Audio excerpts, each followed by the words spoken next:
ወላሂ አሁን ምነግራችሁን 3 ነገራቶች በኋላ ልባችሁ መምታትን አያቆምም፣ ምላሳችሁም ደግሞ ከመንቀሳቀስ ወደ ኋላ አትልም። ምን መሰላችሁ? ታክሲ ውስጥ ስንሆን፣ ቢሮ ስንሆን፣ ስራ ቦታ፣ ቤት ውስጥ ስንሆን ዝም እንላለን አይደለ? ለምን ዝም እንላለን? አላሁመ እግፊር ሊልሙእሚኒና ወልሙእሚናት፣ ለወንድ ምእመናንና ለሴት ምእመናን ያ ረቢ ማራቸው ብሎ ዱዓ ያደረገ ሰው አሉ። አንዴ ያደረገ ሰው እስከዛሬ የተኸለቀ ምእመናኖች አሉ አይደለ? የሞቱትንም ጭምር ሐሰና ለሱ ይጻፍለታል። አንደኛው ይሄ ነው። ሁለተኛው ደግሞ ማለት ነው ሱብሃንአላህ ወቢሐምዲሂ ያለ ሰው 100 ጊዜ ያለ ሰው ከሱ ወንጀሉ ይራገፍለታል። ለምን? የባህር አረፋ ያክልም ወንጀሉ አሉ።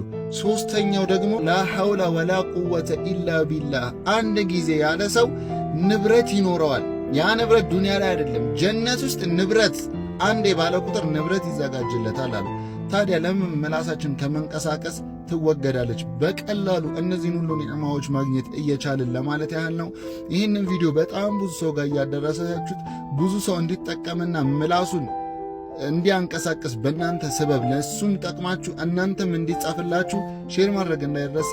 ይሄ ቪዲዮ ከተመቻችሁ ፎሎና ላይክ እንዳትረሱ። ይመቻችሁ።